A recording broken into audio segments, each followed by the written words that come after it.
মৰমৰ ছাত্ৰ-ছাত্ৰীসকল, এইটো ইউটিউব চেনেললৈ তোমালোকক আজি পুনৰবাৰ স্বাগতম।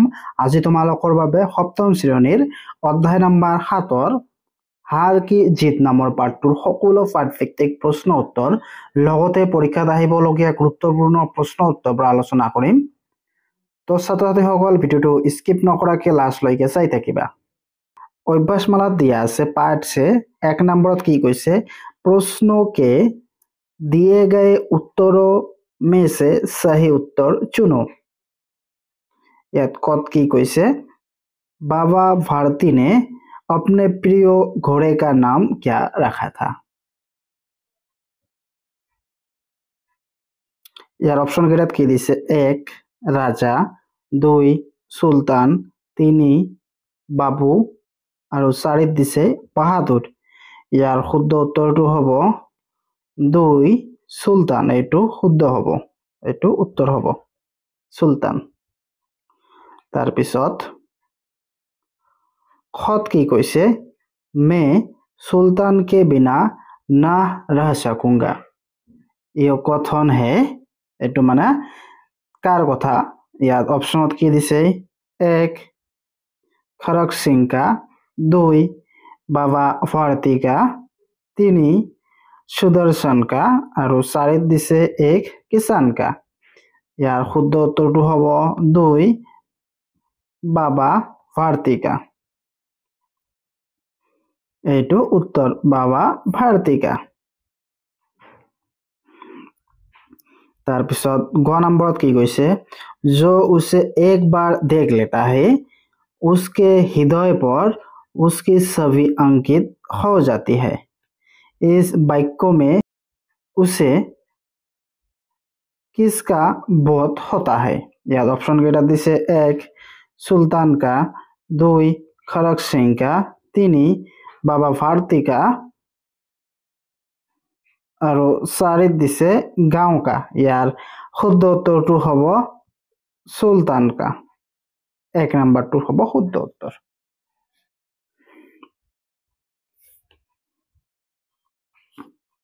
तार पिছত 2 नंबर दिया আছে एक वाक्य में उत्तर दो। यार क नंबर क्वेश्चन तो है, बाबा भारती को क्या देखकर आनंद आता था। यार उत्तर हम तुम्हारे उत्तर एने लिखा, बाबा भारती को अपने प्रिय घोड़ा सुल्तान को देखकर आनंद आता था। तार पिছত खत दिया है, खड़क सिंह कौन था। यार इसका उत्तर होगा, खड़क सिंह एक प्रसिद्ध डाकू था। खड़क सिंह एजन प्रसिद्ध डाकू आसिल। खत दिया से, बाबा भारती के मन में किस बात का डर समा गया। इसका उत्तर होगा, डाकू खड़क सिंह ने बाबा भारती से कहा, बाबा जी मैं यो घोड़ा आपके पास न रहने दूंगा। यह सुनकर बाबा भारती ने के मन में डर समा गया। तार पिছত उंगत की कैसे, यो अपाहिज व्यक्ति कौन था। इसका उत्तर होगा, या उत्तर की होब, यो अपाहिज व्यक्ति डाकू खड़क सिंह था।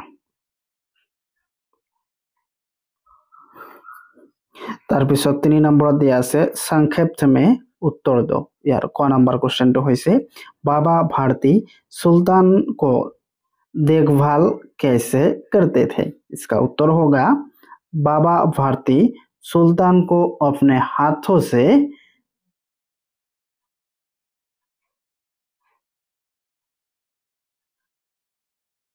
यार उत्तर की होब, बाबा भारती सुल्तान को अपने हाथों से खरहा करके खुद दाना खिला के उसका देखभाल करते थे। तार पिছত खत दिया से, घोड़े को देखकर खड़क सिंह ने क्या निश्चय किया। इसका उत्तर होगा, घोड़े को देखकर खड़क सिंह ने बाबा भारती से उसे छीन लेने का निश्चय किया। तार पिছত कत दिया से, सुल्तान को विशेषताओं के बारे में लिखो। इसका उत्तर होगा सुल्तान एक बहुत सुंदर और बलवान घोड़ा था। उसके जोर का घोड़ा सारे इलाके में न था। তাৰপিছত ঘৰত দিয়া আছে सुल्तान को दोबारा पाकर बाबा भारती के अंदर क्या प्रतिक्रिया हुई। इसका उत्तर होगा सुल्तान को दोबारा पाकर बाबा भारती आश्चर्य और प्रसन्न से अपने प्रिय घोड़े के गले से लिपटकर इस प्रकार रोने लगे मानो कोई पिता बहुत दिन से बिगड़े हुए पुत्रों से मिल रहा हो। बार बार उसको पीठ पर हाथ फेरते, बार बार उसकी मुंह पर थपथपिया देते। তাৰপিছত 4 নম্বৰত কি কৈছে किसने किससे और कब कहा बताओ। याद कत की কৈছে हे बाबा उस बेचारों को भी सुनते रहना। यार उत्तर हब यो वाक्य खड़क सिंह ने बाबा भारती से कहा था जब बाबा भारती सुल्तान को पीठ पर सवार होकर घूमने जा रहे थे। তাৰপিছত खत दिया से इस घटना को किसी के सामने प्रकट न करना। इसका उत्तर होगा भारती ने खड़क सिंह से कहा था जब खड़क सिंह ने छल करके बाबा भारती से घोड़ा छीन कर ले जा रहा था। তাৰপিছত ग नंबर दिया से अब कोई दिन दुखियों की सहायता से मुंह न मोड़ना। इसका उत्तर होगा बाबा भारती ने संतोष भाग से अपने आप से कहा था जब खड़क सिंह ने बाबा भारती का घोड़ा लौटा दिया था। তাৰপিছত पाठ के आसपास याद 1 नंबर की কৈছে नीचे दिए गए चित्रों में से घोड़े का खाद्य पर राइट चिन्ह लगाओ। यार 4টা ছবি দিয়া আছে ইয়াৰ ভিতৰত কোনটো ঘোড়াৰ খাদ্য তোমালোকৰ প্ৰথম ছবিটো হ'ব ঘোড়াৰ খাদ্য যত ঘাস অৰ্থাৎ খাৰ ছবি আছে এইটো হ'ব ঘোড়াৰ খাদ্য।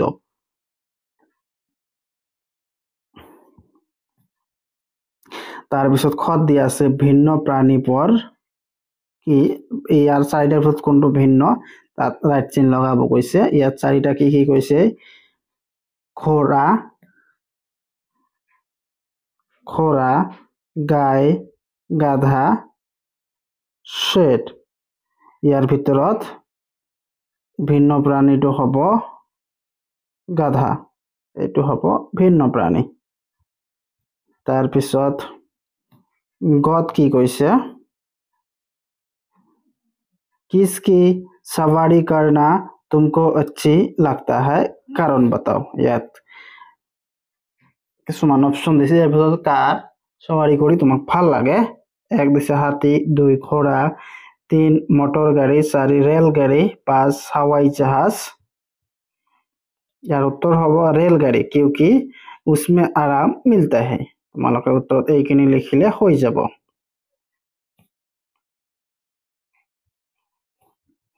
তাৰপিছত অজ্ঞতা বিস্তাৰ এইবিলাক তোমালোকক নালাগে বাৰু এইবিলাক ইমান ইম্পৰ্টেন্ট নহয়।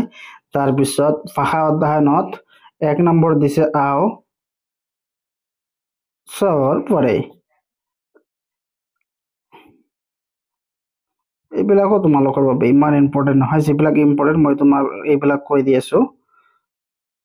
এইবিলাকো কি কৰিব লাগে বালক বালিকা চাচা চাচি চাচা তাৰপিছত মুৰ্গা মুৰ্গী মামা মামী এইবিলাক তোমালোকৰ বাবে যে অলপ ইম্পৰ্টেন্ট আছে এইবিলাক তোমালোকক কৈ দি আছো।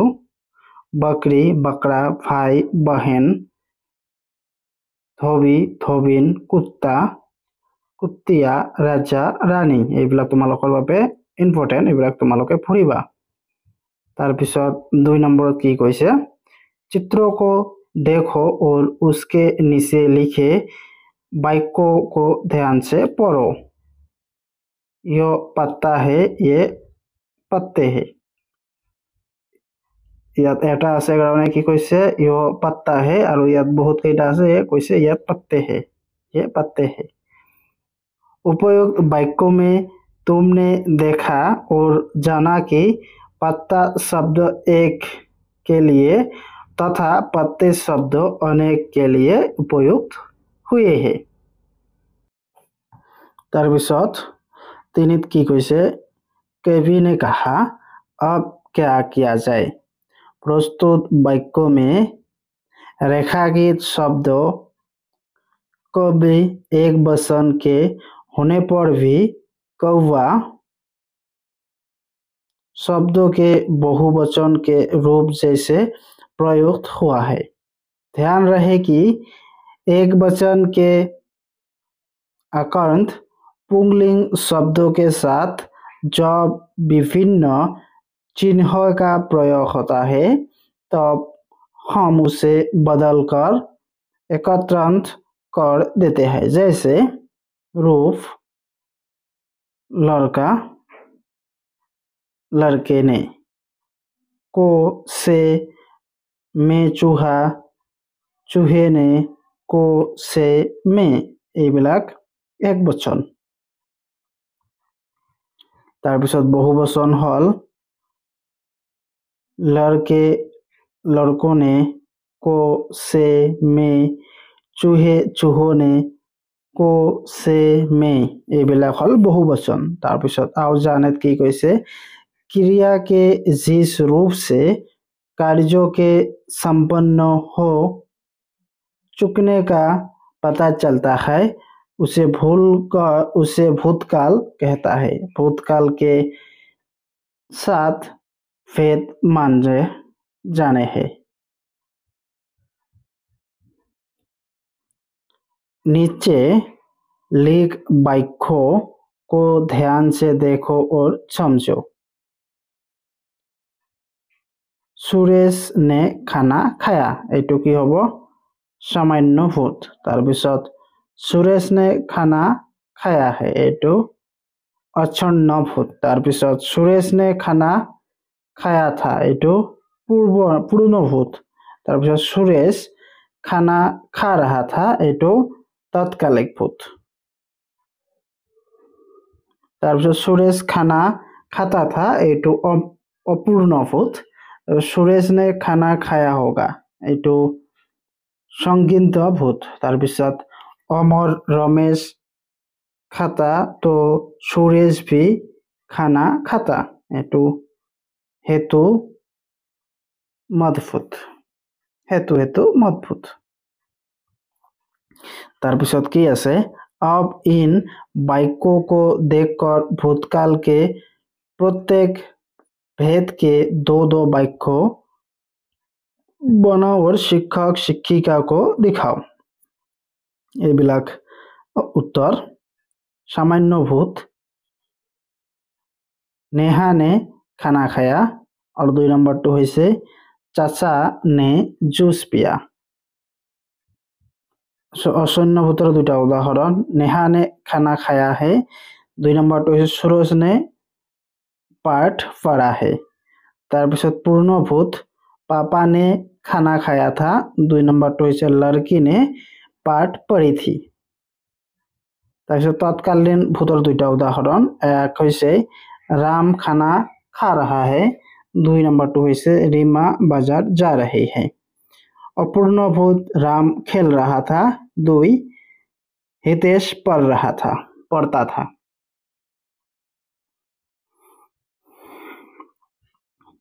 तारपिছত संगित भूत रिया ने होमवर्क की होगी 2 नंबर टू होइसे भैया ने खाना खाया होगा तारपिছত हेतु मदभूत एक अगर रिया खेलती तो मैं भी खेलती 2 अगर मैं स्कूल जाऊंगी तो मेरी बहन भी जाएगी।